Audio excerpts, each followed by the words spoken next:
sido un poquito más largas de lo normal, brinque un poquito, desentúmase, porque a lo mejor se va a aventar un ratito ahorita, pero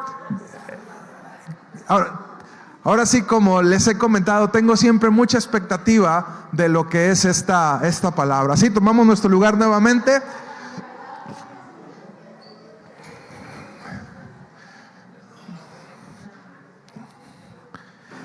Hemos estado trabajando nuestro discipulado al estilo de Jesús. Ya vamos en la etapa de hijos. ¿Cuál es la descripción del hijo? Es: quédate conmigo. Dios nos ha llamado para ser sus hijos. Esa es la posición que Dios nos da, pero muchas veces en función no tomamos ese lugar. En el Evangelio según San Juan, capítulo 14, versículo 9, dice: Jesús le dijo: ¿tanto tiempo hace que estoy con vosotros y no me has conocido, Felipe? El que me ha visto a mí, ha visto al Padre. ¿Cómo pues dices tú, muéstranos al Padre? Cuando llegamos en nuestro discipulado a la etapa de hijo, estamos llegando al punto más alto de la colina. El objetivo final de ser discipulado. Esta es la posición que Dios te asigna cuando te rescata, pero que te va llevando en un proceso hasta que logras madurar. En el libro de Gálatas dice la palabra, en tanto que el heredero es ¿qué? Es niño, tiene que ser llevado por cuidadores hasta que pueda llegar a un punto de madurez. Entonces, aunque Dios nos reservó el lugar como hijo, tenemos que ir creciendo hasta que desarrollemos la madurez para ejercer nuestra autoridad como hijo.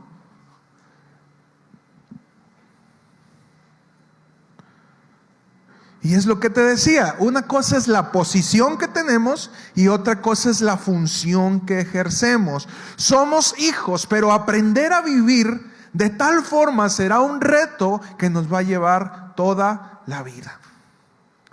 El objetivo principal del discipulado es que tú y yo podamos regresar a la identidad de hijos. Yo te compartía, Jesús logró discipular a estos varones y llevarlos hasta el nivel de hijos en aproximadamente 3 años, ¿no? Poquito más de 3 años.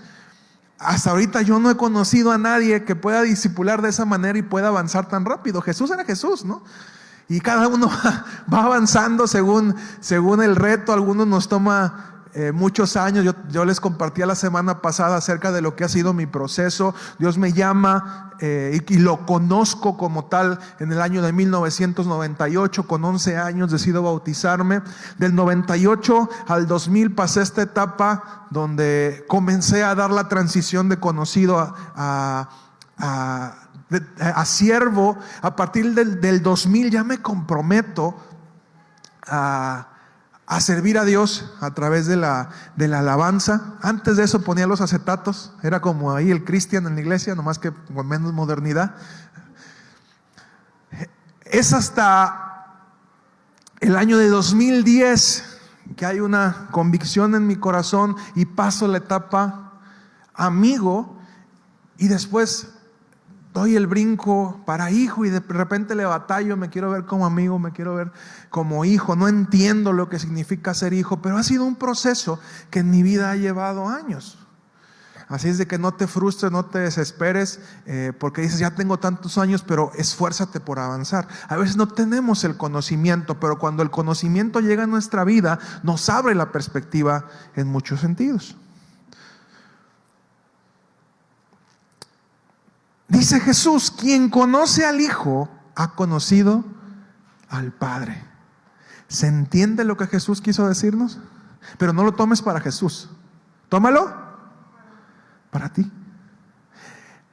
La intención es que cuando te conozcan a ti, conozcan, qué caray, Menuda responsabilidad, ¿no?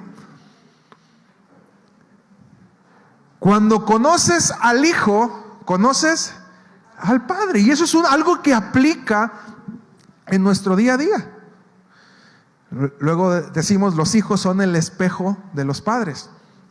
Y normalmente los hijos copian nuestras actitudes y se comportan de la forma en la que nosotros nos comportamos. Son nuestro espejito. Entonces, cuando el hijo hace ahí cosas medio complicadas, tenemos que analizarnos a nosotros qué es lo que está pasando. El verdadero discípulo es hijo porque vive todo lo que aprendió como conocido, siervo y amigo. Hablábamos, no es que dejemos los niveles anteriores, sino que nos vamos parando sobre cada uno. Si lo quieres ver así, vamos avanzando, vamos subiendo la escalera para llegar a ser hijos. Cuando somos hijos no dejamos de ser siervos, no dejamos de ser amigos, pero vamos teniendo un mayor nivel de intimidad en nuestra relación con Dios.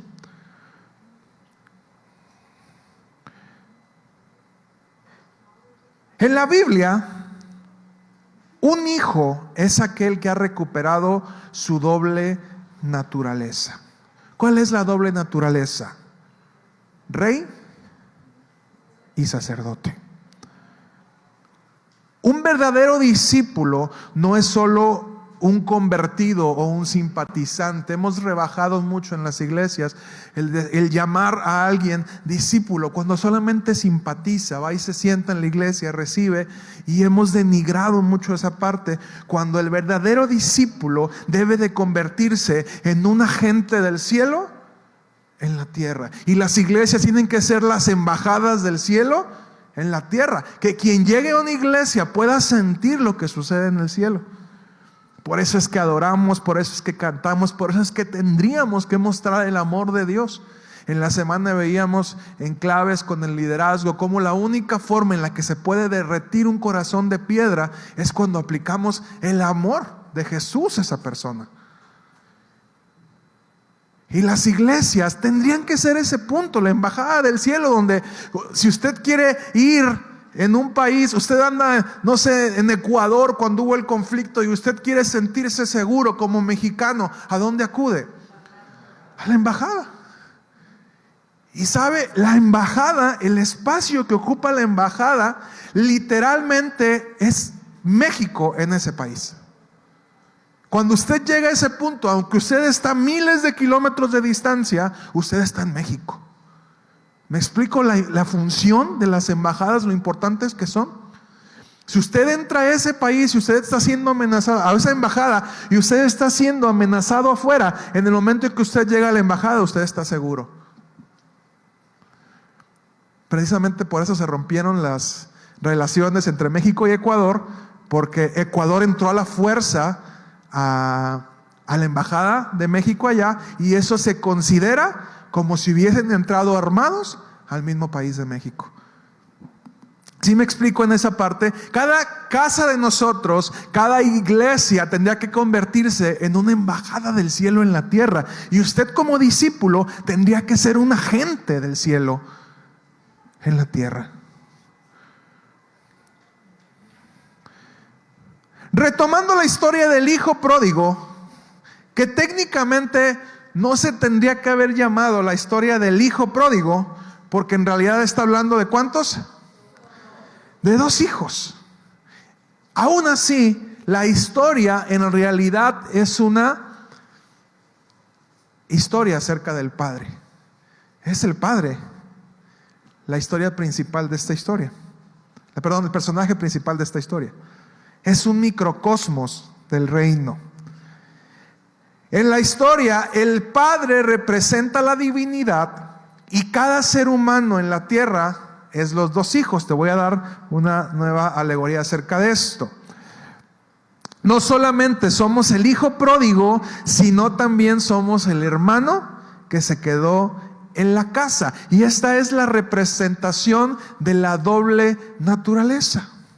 Habíamos hablado de intimidad y de gobierno, ¿sí? El primer hijo se aleja del padre y le dice: dame la autoridad, pero no quiero, dame el gobierno, pero no quiero la intimidad contigo.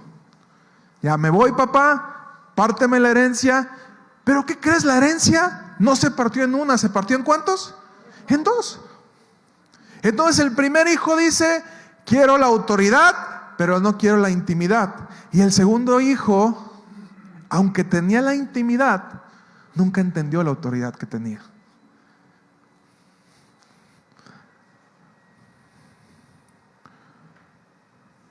El pecado destruyó la intimidad, la relación del primer hijo con el padre, pero también el pecado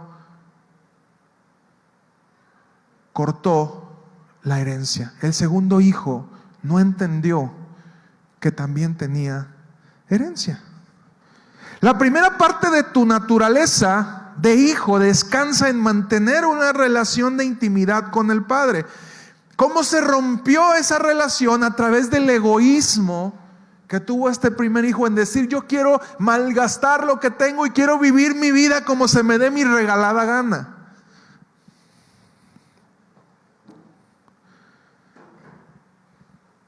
Di conmigo, a Dios no le interesa darme la bendición sin relación. Sin bendición no hay relación. ¿Sí? Son dos conceptos que van íntimamente ligados, porque cuando no estamos cerca del Padre, nos demuestra esta historia, no hay bendición que dure. Cuando no estás cerca del Padre, no hay herencia que te alcance. Todo lo vas a malgastar como lo hizo este hijo. Igualmente, cuando recibes reinado sin intimidad, perderás todo y tendrás que volver a empezar.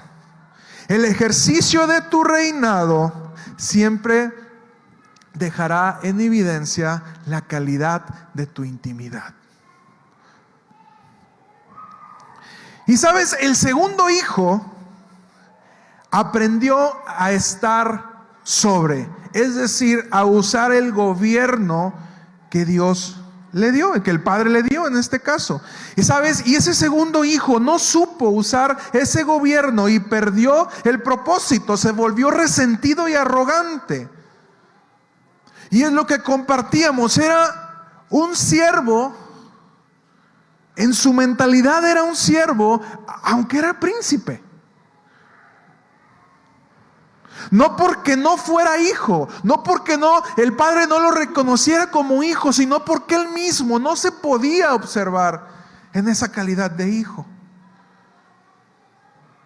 Tu reinado cae cuando te vuelves esclavo de aquello que deberías de gobernar. Pierdes la autoridad cuando te vuelves esclavo de aquello que tú deberías gobernar. Pierdes la autoridad cuando te vuelves esclavo de la carne, que se supone que tú debieras de juzgarla, de gobernarla. Tu naturaleza de sacerdote te conecta con el cielo, mientras que tu naturaleza como rey te conecta con la tierra. Ambos hijos recibieron la herencia porque el padre la repartió en dos, pero el segundo hijo, si observamos la historia, nunca se vio como dueño de nada. Y cuando el padre, en esta historia, el padre salió, no solamente restauró al hijo pródigo, sino a ambos. En las iglesias actuales nos hemos ocupado en restaurar al que ha perdido su relación, pero dentro la iglesia está llena de personas que nunca han podido restaurar su gobierno. Tenemos iglesias llenas de siervos, que es lo que hablábamos. Y una iglesia va a ser más fuerte, una iglesia va a crecer cuando el nivel de intimidad con Dios aumente y pasemos a la segunda etapa, que es amigo o es hijo. Quien da fruto es el hijo.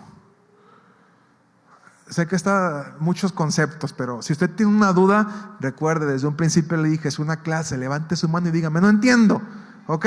¿Hasta aquí vamos bien? ¿Sí? ¿Cuál es nuestro sentido y función? Manos para reproducir, manos para hacer. En la historia de los talentos, Jesús define la fidelidad con base en la producción. Les dio 5 talentos, 2 talentos y 1 talento. El que tenía 5, produjo otros 5 y se quedó con 10. El que tenía 2, produjo otros 2 y se quedó con 4. El que tenía 1, tuvo miedo, lo escondió y le dijeron, siervo malo y negligente. Mientras que a los otros 2 les dijeron, buen siervo y fiel. Y recibieron la bendición. Quédate con lo que te había dado, no es mío, quédatelo. Dios no tiene problema, y lo hablábamos en la clase allá arribita, ahorita, Dios no tiene problema con recompensar a quien hace bien las cosas. Al contrario, a Dios le gusta premiar a los que se esfuerzan y reproducen lo que Él les ha dado. El siervo fiel produce el doble. Hay una historia, bueno, no historia, una de las leyes que se dieron en el tiempo de Moisés, donde aquel siervo que después de muchos años tenía que ser liberado, pero él decía, yo estoy bien. Aquel esclavo, y hago esta acepción porque le hemos mencionado la palabra siervo, el origen es esclavo, ok, doulos. Un esclavo que después de un tiempo, aunque podía ser libre, decía, yo no me quiero ir, soy feliz aquí en casa de mi amo. Entonces dice que lo ponían contra el marco de la puerta y con una lesna le perforaban la oreja. Entonces tú podías ver al esclavo que había decidido quedarse en la casa de su amo por amor, con la oreja perforada. Pero había algo especial que sucedía con ese siervo. Ya no era considerado esclavo, era considerado hijo.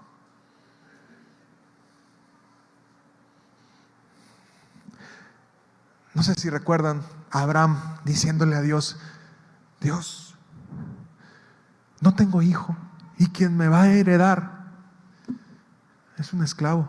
No te preocupes, le dijo Dios, vas a tener un hijo. Y no tuvo uno, tuvo 2, ¿no? Ismael, Isaac.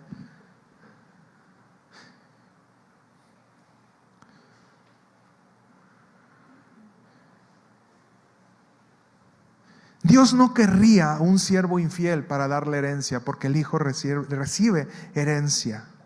El siervo se convierte en hijo por el dolor de la obediencia constante. Decíamos, brincamos de etapa de siervo, amigo, de amigo a hijo, por el dolor de la obediencia constante. Dios ordena, yo obedezco. Dios ordena, yo obedezco. Dios me da, yo reproduzco. Y dice Dios, buen siervo fiel. ¿Y cómo debemos obedecer? A ver el repaso. Sin replicar. ¿Qué más? Sin replicar, rápido y de buena gana. ¿Ok? Sin replicar, rápido y de buena gana. Esa apréndasela. ¿Cómo debe obedecer? Sin replicar, rápido y de buena gana. Esa es la obediencia que espera el Señor que tengamos. Ve a compartirle a esa persona. No, Señor, es que no, pues es que re malo Dios. Y mira, ¿tú crees que me va a hacer caso? Sin replicar, rápido y de buena manera. La obediencia te abre todas las puertas de la casa. Nuestros mismos hijos aunque son hijos, son tratados como siervo al principio. Tienen que aprender a obedecer. A los seres humanos por naturaleza nos cuesta obedecer. Y hay que enseñarle al niño: te estoy diciendo que recojas tu plato, tiende tu cama, recoge tu ropa. Oh, mamá, yo no quiero hacerlo. ¿Quién hace eso? A ver, levanten su mano, mamás, si sus hijos hacen eso. ¿Quién de aquí tiene un hijo que obedece sin replicar, rápido y de buena gana? Los hijos son las manos. La iglesia, escucha esto, la iglesia que cría hijos, nunca le faltarán manos. Cuando una iglesia aprende a criar hijos, nunca le faltarán manos. Cuando unos padres saben criar hijos, educar hijos, nunca le van a hacer falta manos. Sí, yo recuerdo, pues tengo 2 ejemplos aquí de empresa, ¿no? Usted conoce a la familia de Charo. Su papá es el bicicletero más famoso de Tuxpan. Y ese trabajo, el enseñar a sus hijos, hizo que no sé si todos o la mayoría se dediquen al trabajo de la empresa, ¿no? Y en su momento cada uno ya ahorita hicieron su negocio por fuera, pero nunca faltaron manos para que el negocio creciera. También con Julio, su papá pudo transmitirle a sus hijos el oficio de tapiceros. Y todos los hijos saben algo de tapicería, ¿no? Hasta el nieto, que también estuvo ahí, hoy en día ya se desempeña, y hasta los adoptados quisimos aprender, pero no éramos tan buenos, ¿no? Hay que tener gracia para eso. Pero don Chano supo transmitir el conocimiento y supo educar a sus hijos para que aprendieran el oficio. Y a esa empresa nunca le faltaron manos. No ocupaba contratar personal. Tenía 5 chamacos fuertes ahí, más el nieto, más los adoptados, y todos trabajando para producir en la empresa. ¿Me explico? Me explico en un ejercicio natural lo que puede pasar en la iglesia. Cuando aprendemos como iglesia a reproducir hijos, nunca va a hacer falta quien se dedique a esto. En la semana le decía a mi hija: hija, tienes que entrar a servir en algo de la iglesia. ¿Por qué? Porque es mi oficio. Yo me dedico a esto. Tengo que enseñarte. Si más adelante tú decides o no decides continuar con esto, es tu problema. Pero mientras tanto yo te tengo que enseñar. Así como mi papá me enseñó a mí a atender un negocio, yo tengo que enseñar a mis hijos. De esa forma, una iglesia que cría hijos nunca carece de manos. Porque un siervo sirve por lo que puede recibir. Un hijo sirve porque es parte de la casa. ¿Qué es lo que recibimos? Recibimos posiciones. Nuestra meta no debiera ser parecernos a Cristo. ¿Cómo, pastor? Tu meta no es parecerte a Cristo, tu meta es que Cristo está en ti. Parecerte es algo difuso. Me parezco en algo, en otra cosa no, pero la meta es que Cristo viva en ti. Que manifiestes las obras de Cristo en la tierra, no porque te pareces, sino porque Cristo está en ti a través del Espíritu Santo.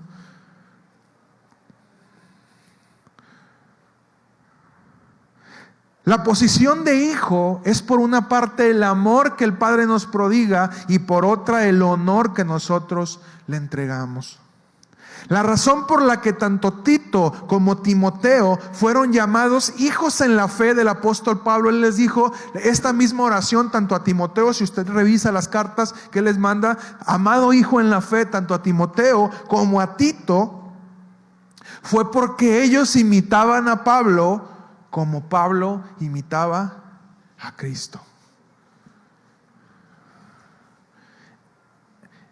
Eso hace el proceso de discipulado más sencillo. Cuando te conviertes en alguien digno de imitar y haz lo que yo hago. Y el hijo por naturaleza replica lo que tú haces, que es lo que te decía. Pero cuando te vuelves en un ejemplo del cual imitar, tus frutos manifiestan, tu esencia como persona, si realmente Cristo está en ti. ¿Sí? Y el reto que tengo yo en mi vida en estos momentos es decir, yo quiero dejar hijos que vengan detrás de mí, que puedan continuar con la obra que Dios me ha llamado a hacer, que puedan parecerse a Paco, como Paco se parece a Cristo. Imita a Cristo es la palabra más que parecerse. Que imiten a Paco como Paco imita a Cristo. Eso me compromete. Porque el parecerme, pues tengo una cláusula de salida, el imitar no. El resultado natural de la posición es el ejercicio de la autoridad que la acompaña. Cuando el hijo regresa a casa, él llega consciente de que no merece lo que el padre le puede dar, el hijo pródigo. Pero el padre lo recibe con 3 cosas. ¿Cuáles son las que el padre le dejó? La primera, el vestido, que significa la identidad. La segunda, el anillo, que es la autoridad. Antes no firmábamos con garabatos, firmábamos con el anillo. Era un anillo único. Era como el que le ponen a las vacas. Era la E firma. La P firma de piel, ¿no? O sea, les quemaban les queman a las vacas y tú sabes de quién es esa vaca cuando ves el sello, el fierro, le dicen, ¿no? La marca. El anillo era lo que representaba. Cuando había un documento, la autoridad se firmaba con el anillo. Y cuando había esa firma, significaba que quien tuviera ese anillo estaba firmando por el dueño. Entonces el hijo recibe la autoridad y le dice el padre al hijo: lo que tú firmes en la tierra, lo que tú firmes en la tierra es como si lo estuviese firmando yo. Esa era la importancia del anillo. Porque a veces creemos, le dio una joya bien bonita. No, le está dando la autoridad. Y tercero, le dio el calzado. Vístanlo, cálcenlo y denle autoridad. El calzado es el gobierno, lo que pisa la planta de tu pie. Y todo discipulador, los que están discipulando a otros, ¿quién está discipulando a otro? Levante su mano. ¿Sí? ¿Quién está discipulando a otro? Todo discipulador debe lograr que el discípulo reciba estos 3 símbolos que lo acreditan como hijo. El hijo debe ser el padre en la tierra. Tenemos que asegurarnos que cada uno de los que nosotros estamos discipulando pueda llegar al nivel de hijo, y estando como hijo entienda la identidad, entienda la autoridad y entienda el gobierno.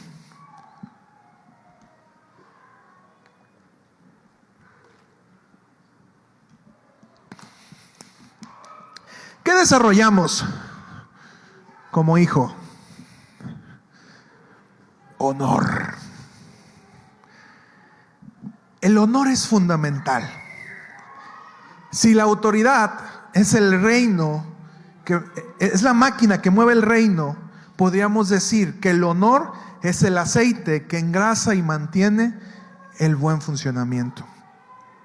El más grande honor que tú puedes otorgarle a alguien es reproducir lo que es esa persona en ti.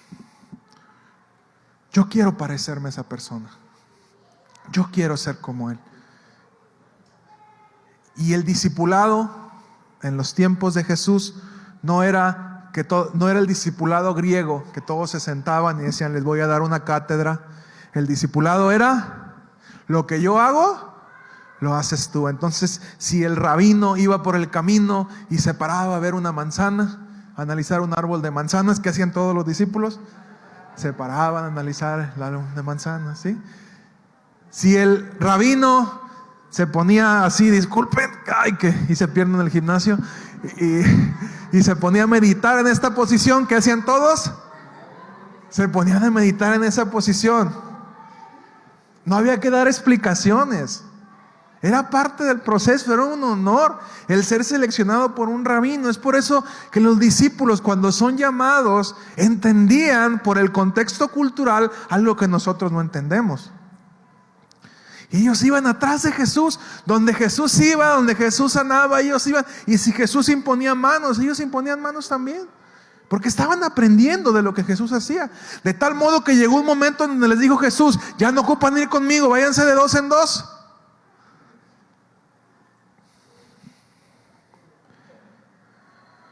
Nos volvemos una representación de aquel que seguimos si lo estamos haciendo de manera adecuada. Honras a alguien cuando lo imitas, y la primera evidencia de que estamos reproduciendo en el liderazgo es que alguien más está usando nuestras palabras.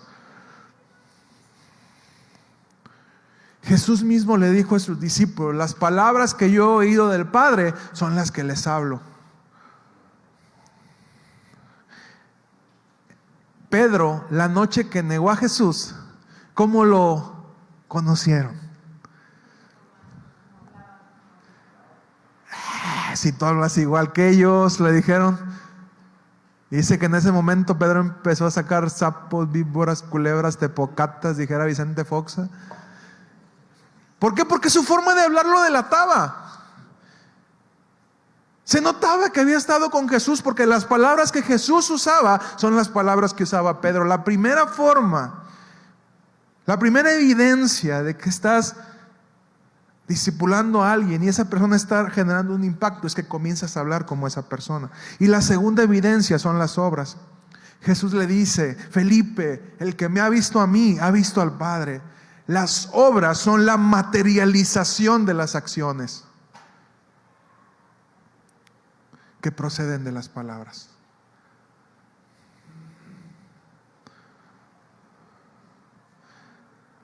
La evidencia de que el honor está rindiendo fruto es que la persona puede reproducir el poder, el ejercicio de gobierno en el mismo nivel de quien sigue. Nuestras obras son el peso que tenemos en el reino. Jesús dice: si no hago las obras de mi Padre, no me crean. Pero si las hago, aunque no crean en mí, crean en mis obras, para que sepan y entiendan que el Padre está en mí y yo estoy en Él. Tus obras te delatan. Lo que tú haces demuestra quién te está discipulando. ¿A quién te pareces?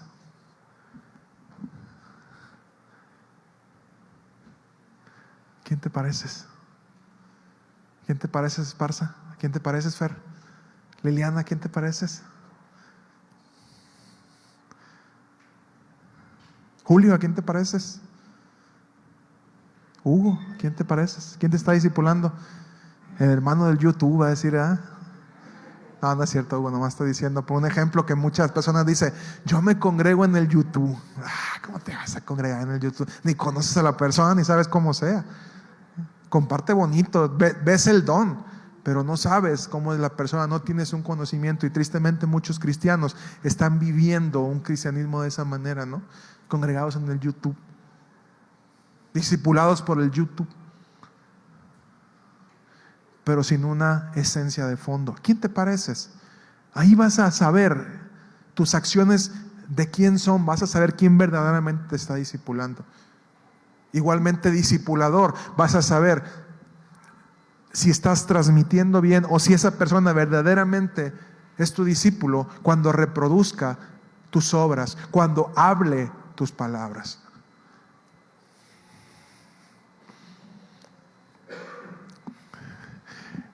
¿En qué operas? No se me pierdan de acá. ¿Operas en el espíritu? Los conocidos operan en emociones.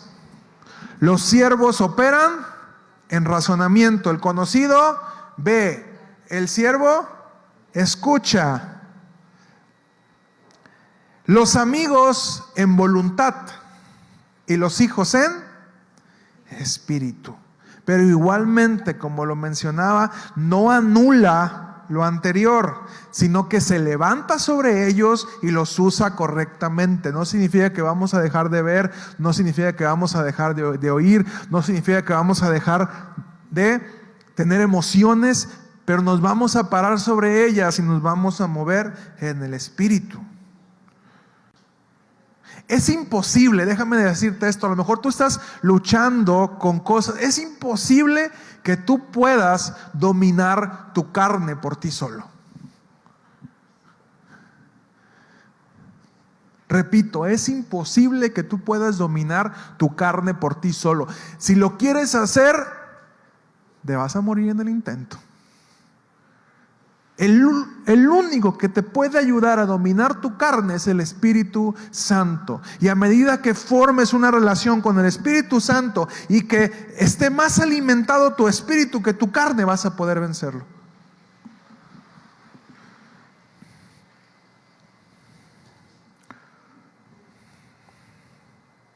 Solo a través del Espíritu Santo podemos encontrar nuestra verdadera identidad como hijos. Solo a través de la libertad, porque donde está el Espíritu Santo, ahí hay libertad.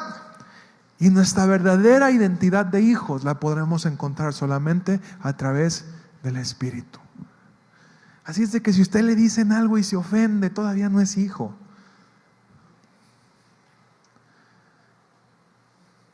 Todavía no es madura. Usted es emocional. ¿Me explico? Usted puede perdonar a través del Espíritu. ¿Cuál es la meta? Vuélvete un líder, manifiesta el reino en la tierra. Un hijo, como decíamos, es un rey y un sacerdote. Es decir, su campo de acción no se limita a la iglesia. Esto, escúchame bien, esto fue una bomba para mi persona. El campo de acción del hijo no se limita solamente en la iglesia. Yo tengo una naturaleza como rey. Anteriormente separábamos estos dos conceptos y decíamos, hay uno que es sacerdote y hay otro que es rey.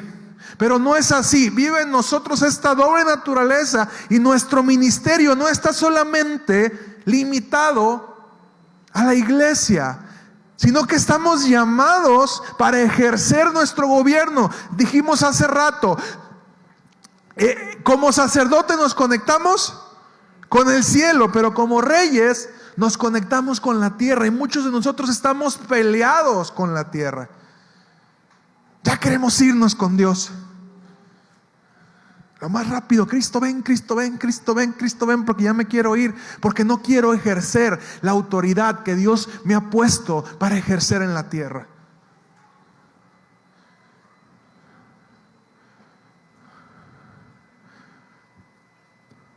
El asunto del discipulado deficiente es que reducimos al discipulado a un miembro de la iglesia local. Un discípulo que entiende que es un agente de Dios en la tierra tiene la capacidad de crear a otros discípulos como él. Entonces, si Dios me está llamando a ser empresario, seguimos con los empresarios, mi acción como hijo, Julio, no se limita a estar en la iglesia. Tú puedes decir, no estoy sirviendo a Dios en la iglesia. No, tú puedes servir a Dios también en la empresa. Qué padre que pudieras discipular a otros varones que emprendan como tú lo estás haciendo. Y tu campo de acción, tu campo de influencia, no solamente puede hacer la clase de domingo que das en la iglesia con los niños, sino que puedas formar empresarios con la mentalidad que Dios te ha dado a ti, las puertas que te has abierto, abrir las puertas para que otros crezcan en el área donde estás. ¿Me explico? Dios quiere que tú transformes también, y Dios te ha dado esta doble esencia para que tanto en la iglesia como fuera de ella puedas establecer el reino. Cuando yo fui aprendiendo esto, cambió mi mente, porque yo lo hablaba con mi pastor y le decía, yo me he sentido mucho tiempo condenado, porque a mí la gente me decía, ay, es que tú no eres pastor de tiempo completo y tú estás mal. Mucha gente se levantó a criticar esa parte, y cuando yo entendí eso, dije, wow, algo cambió en mi mente. Porque como Dios me llamó para ser autoridad en esta iglesia, Dios me ha llamado para ser autoridad en otros lugares, en mi trabajo, en las organizaciones donde participo.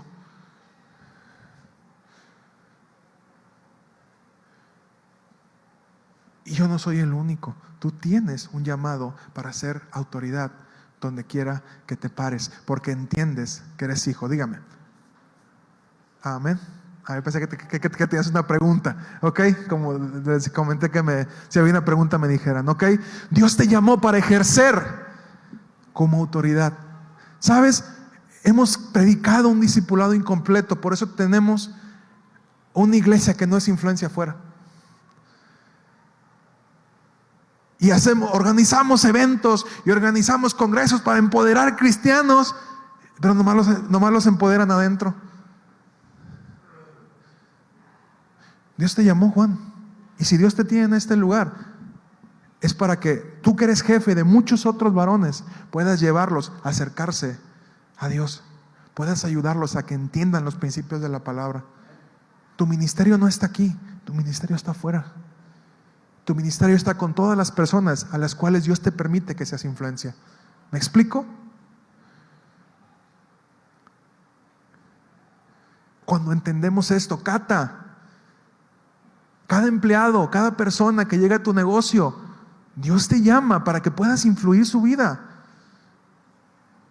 ¿Me explico? Y voy poniendo ejemplos porque dices, eso nomás es para otros, ¿no? No, también es para mí. Dios te pone para que tomes autoridad, con los taxistas, que a través de ti otros puedan conocer a Jesús, puedan entender los principios del reino y puedan aplicarlos en sus taxis. En el correo, en el Instituto Mexicano del Seguro Social, ¿tú ves?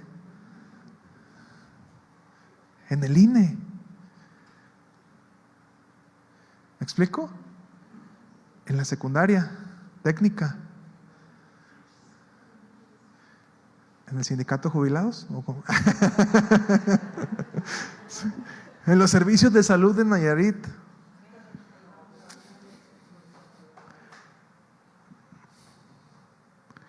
En la cantera. Imagínate, presidenta de la colonia, la cantera.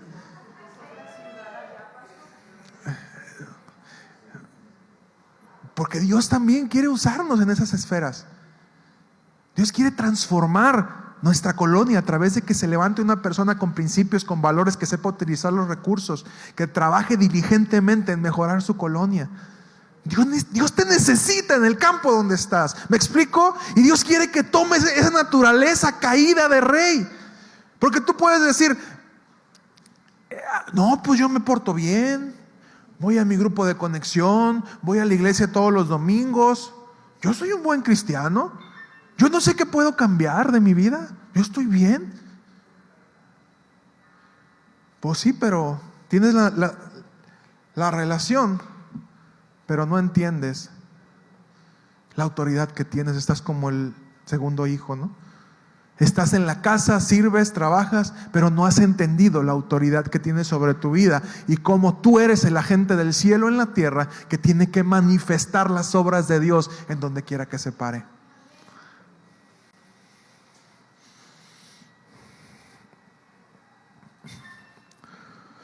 En las iglesias nos hemos enfocado a formar servidores, como si esto fuera el sentido supremo.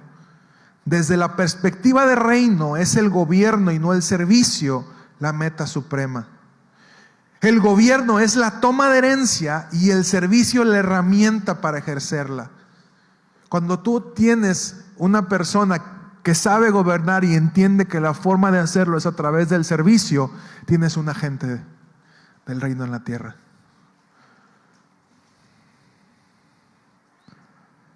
Necesitamos aprender las dos cosas. Escúchame, un buen siervo siempre va a ser un buen hijo. El primer paso para llegar a ser hijo es aprender a ser buen siervo, aprender a obedecer.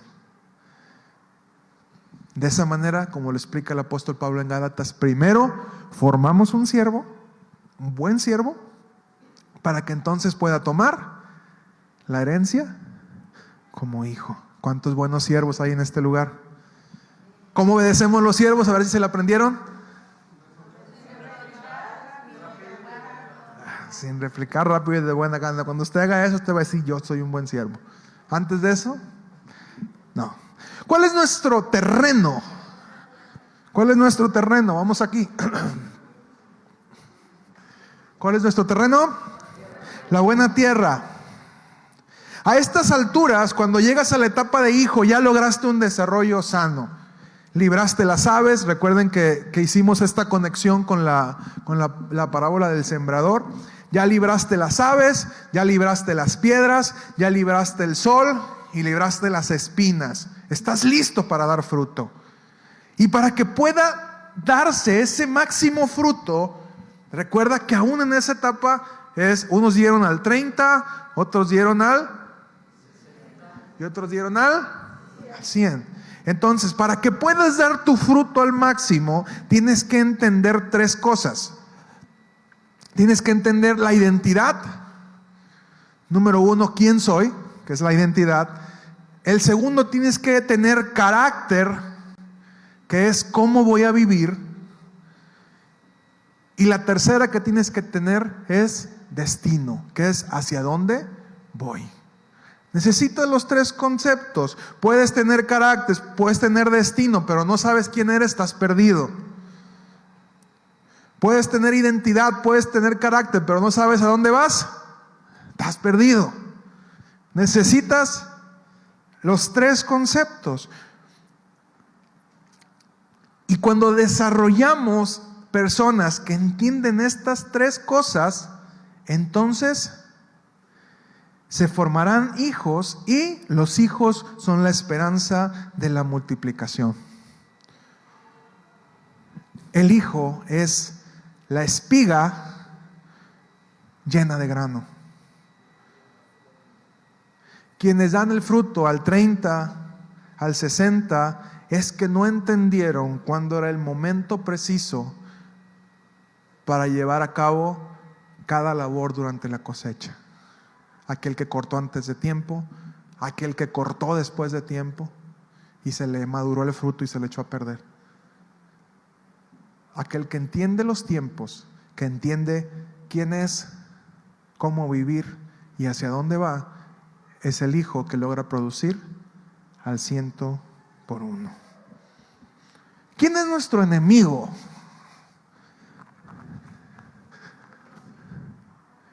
La merma del fruto. Entre más madurez haya, es menos eficaz el ataque del enemigo. En los 2 primeros niveles, conocido y siervo, se busca eliminar la planta. Primero, para que no nazca, el pajarito se la come. En el segundo, el tallo, que no crezca, que no eche raíces.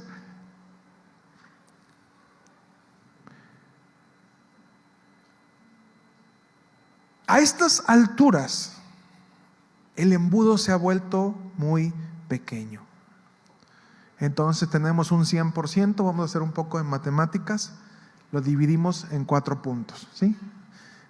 De cada 100 personas, y esto lo comenté al inicio de año, espero usted se acuerde, de cada 100 personas el 25% van a querer seguir siendo conocidos.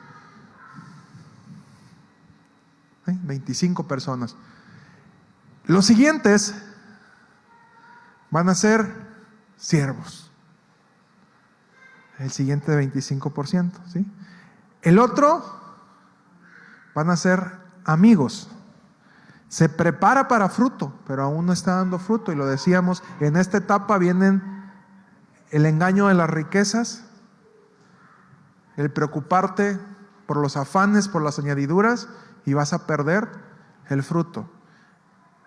Pero de los 100, solamente una cuarta parte vas a ser hijo. Pero aún de esos 25, unos van a dar a 30, otros van a dar a 60 y otros van a dar a 100. Entonces, de cada 100 personas, solamente 8 entenderán y se van a reproducir en otros. Cuando lees esto te alarma, ¿no? Aquí en la iglesia somos poquito más de 112, lo decíamos, por eso tenemos la meta de 225. Contabilizábamos y decimos, queremos llegar a esa meta, pero ¿qué crees? Muy probablemente quienes van a producir frutos sean solamente 8 de los 100 y feria. Y eso no dice, pues yo no soy eso, yo no produzco fruto. No, esfuércese por producir fruto. ¿Cuándo vamos a crecer?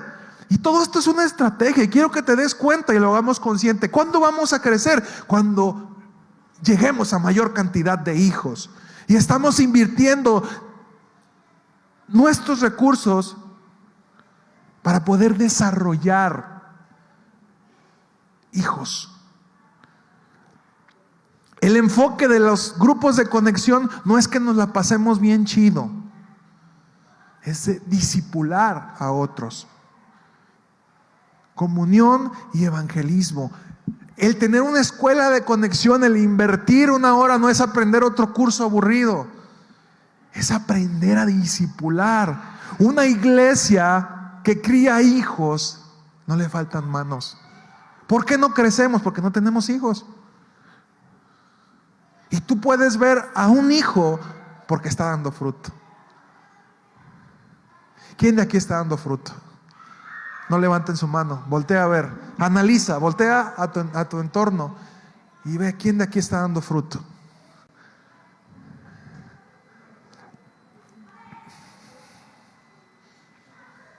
Ese que está dando fruto es hijo. Si tú no estás dando fruto, estás más abajo en la cadena alimenticia, ¿no? Dicen por ahí. Solamente el que está dando fruto es un hijo. Si un grupo de conexión, para los que tienen grupo de conexión, no nos está dando fruto, algo está mal. O nosotros no tenemos mentalidad de hijos, o estamos plantando en el lugar equivocado. Hay que movernos, hay que arar, hay que abonar la tierra.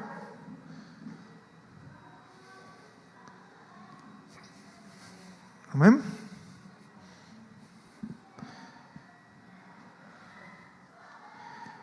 Aquí la urgencia de que la iglesia sea estratégica en la producción de discípulos verdaderos. ¿Cuál es nuestro peligro? La falta de autoridad, la incapacidad para gobernar. Un peligro latente y alarmante es no saber hacer la transición entre la mentalidad de siervo y la operación de la autoridad en la casa. ¿Dónde nos dimos cuenta que el hijo mayor no entendió esta transición? ¿Dónde nos damos cuenta que el hijo mayor de la historia del hijo pródigo no entendió esta transición? Cuando llegó el otro, cuando le dice al padre, no me has dado, te he servido por años y no me has dado ni un cabrito. Y el papá le dice, como me decía mi papá, bueno, es que no pueden poner eso en la Biblia, no es como la frase esa de, no, Newton, no podemos poner eso, ¿no? Entonces, yo creo que si fuera mi papá hubiese puesto, que mi hijo tan tarugo, ¿no? Todo lo que tengo es tuyo. No tienes que pedirme un cabrito, es tuyo.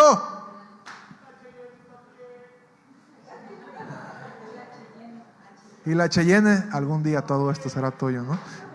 La Cheyenne no. ¿Me explico? Cuando nos damos cuenta que no tenemos mentalidad de hijos, cuando decimos, es que tú no me das nada, y el papá dice, no sea tarugo, mijo, los cabritos son suyos, tráguese los que quiera.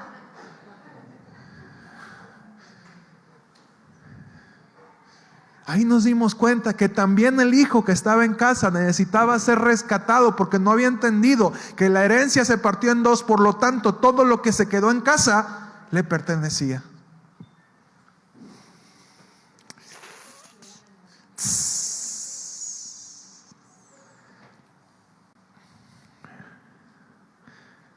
Para ejercer autoridad necesitas entender cuáles son los límites de tu influencia. Cuando Dios te dice, todo lo que tengo es tuyo, no certifica para usar su influencia en cualquier parte donde nos envíe. Tú no eres hijo nada más cuando estás en la iglesia. Tú eres hijo donde quiera que te pares.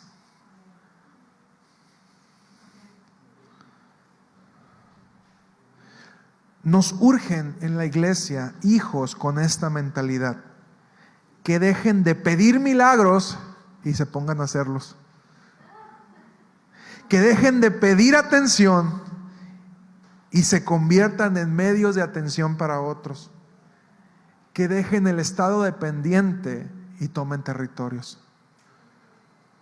Mi casa y yo serviremos a Jehová.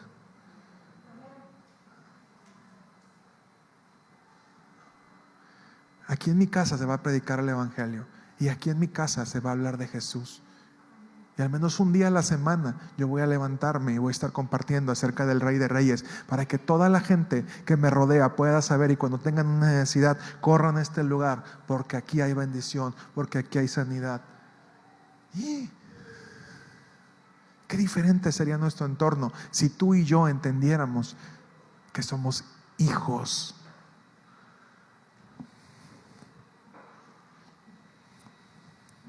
Mi hijo no tiene que decirme, papá, ¿puedo agarrar agua?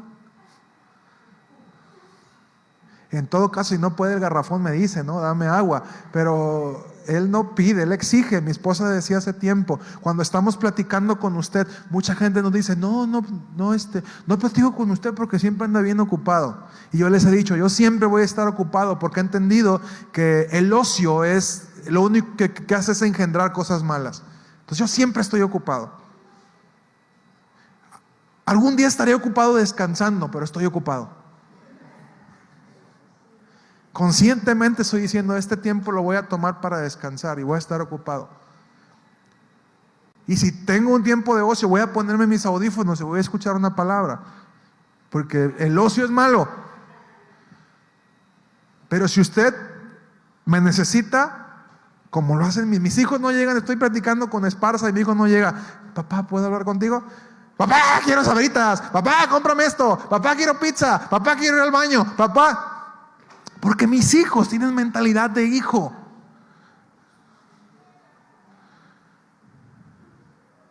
Y luego oramos, Señor, si tú quieres, si es tu voluntad,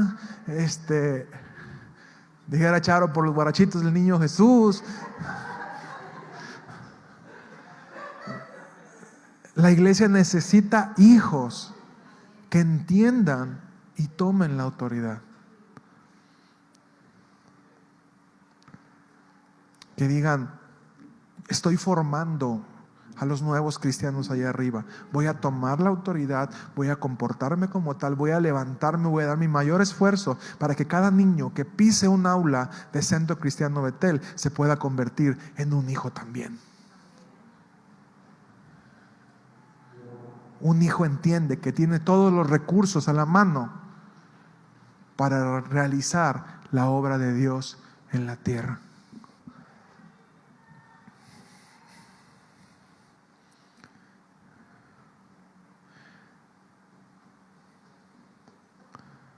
¿Qué te impulsa?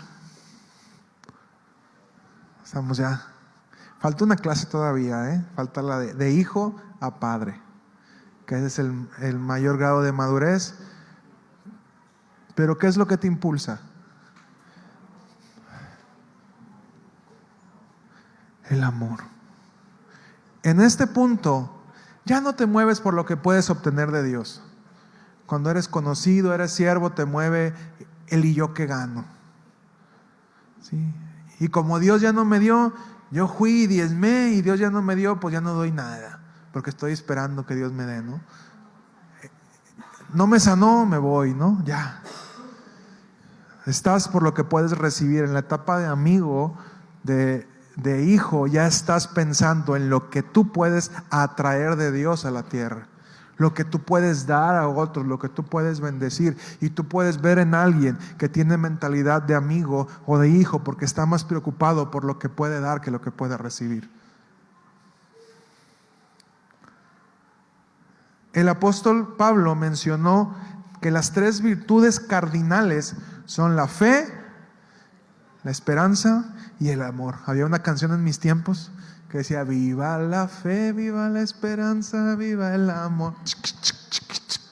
La tocamos en cumbia en la iglesia. Pero el más grande de ellos, ¿cuál es? El amor. Jesús mismo, cuando le preguntaron cuál era el mandamiento más grande de todos, dijo: amarás al Señor tu Dios con todo tu corazón, con toda tu alma, con toda tu mente y con todas tus fuerzas. La iglesia necesita reproducir discípulos que sepan amar, si no habrán fracasado. Una iglesia fracasada es aquella que no genera discípulos que amen. Una iglesia fracasada es aquella que no reproduce hijos.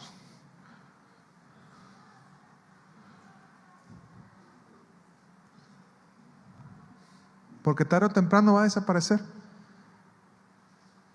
Se va a hacer viejita y va a desaparecer porque nunca hubo hijos que siguieran creciendo. Nuestro legado más grande son nuestros hijos. Cuando entendamos eso, le invertiremos mucho más a nuestros hijos. Tu legado es Fer.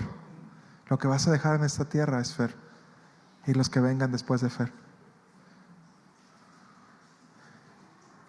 Es el amor lo que muestra que el discípulo ha alcanzado su nivel de hijo. Y el mejor ejemplo de esto fue Juan. Dijimos, cuando Jesús fue crucificado, uno lo entregó, el otro lo negó, 9 se pelaron y solamente se quedó uno, al que lo movía el amor. Ese hijo fue el que recibió la herencia. La mamá le dijo: ¿sabes qué? Te dejo a mi mamá. Pero no le estaba entregando a la señora. ¿Sabes qué le estaba entregando? La primogenitura. La responsabilidad del primogénito era cuidar de sus padres. José ya no estaba, María sí. Y el amor que mostró Juan, Jesús le dijo: te entrego mi primogenitura en esta tierra, a tal grado que el único discípulo que no murió por violencia, que se murió de viejito, fue Juan. Todos los demás o los crucificaron, o les mocharon la cabeza, los alancearon. Juan sufrió también un montón de cosas. Lo echaron en brea, lo mandaron a una isla desierta, pero Dios lo guardó. Y cuando Pedro pregunta, le dice: ¿a ti qué te importa, Pedro? Bueno, no pueden poner eso, es lo mismo de la frase. No, pero es que no podemos poner eso, Jesús. Bueno, ponle: ¿a ti qué? Así córtale. Pero lo que en realidad Jesús le iba a decir: ¿a ti qué te importa, Pedro? Si yo lo quiero dejar a él, es mi problema, ¿no? Necesitamos formar más Juanes, que aunque sean hijos del trueno, puedan entender su identidad, su carácter y su destino, y terminen siendo los discípulos amados. Así es de que si usted es un hijo del trueno, la respuesta igual no podemos ponerlo, pero por eso digo que son hijos del trueno. Okay.